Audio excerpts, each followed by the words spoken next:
we do is we have if something is reported to us as potentially misinformation, important misinformation, we also have this third party fact checking program because we don't want to be deciding what's true and false. And for I think it was 5 or 7 days when it was basically being determined whether it was false. The distribution on Facebook was decreased, but people were still allowed to share it. So you could still share it, you could still consume it. So when you say the distribution is decreased, okay, it got good. shared. How does that work? So basically, so saying that they had some effect on it, though. Yeah, well, he goes on to say that it was a meaningful impact that turning down the signal had on it or what. But what's interesting is that he blatantly says that it was the FBI who came to them and like told them that this very true story, which was a real scandal, that was an October surprise that, you know, very clearly could have moved the needle in the election. That's because they wanted Biden to win and not Trump to win.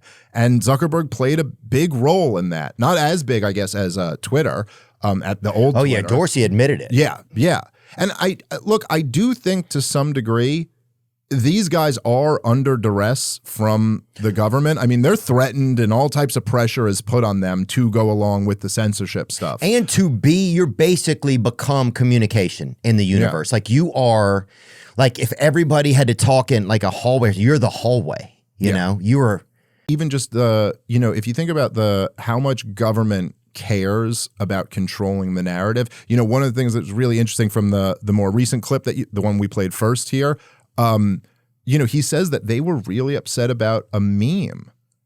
Oh yeah, it was Leonardo DiCaprio. A Leonardo DiCaprio meme. Like they were really upset about that. Oh, dude. Which literally said, isn't that fascinating in a way that they're so threatened by like you making a joke about their bullshit? But if you like zoom out, right, and think about it, it's like governments always insist on controlling, monopolizing information. You know, controlling the narrative is the most important thing to them. That's more important than controlling the money or the banks or the laws or anything. It's like controlling the narrative, controlling how people think, what the kind of like the range, the Overton window of allowable opinion or what, you know, and you see it all the time.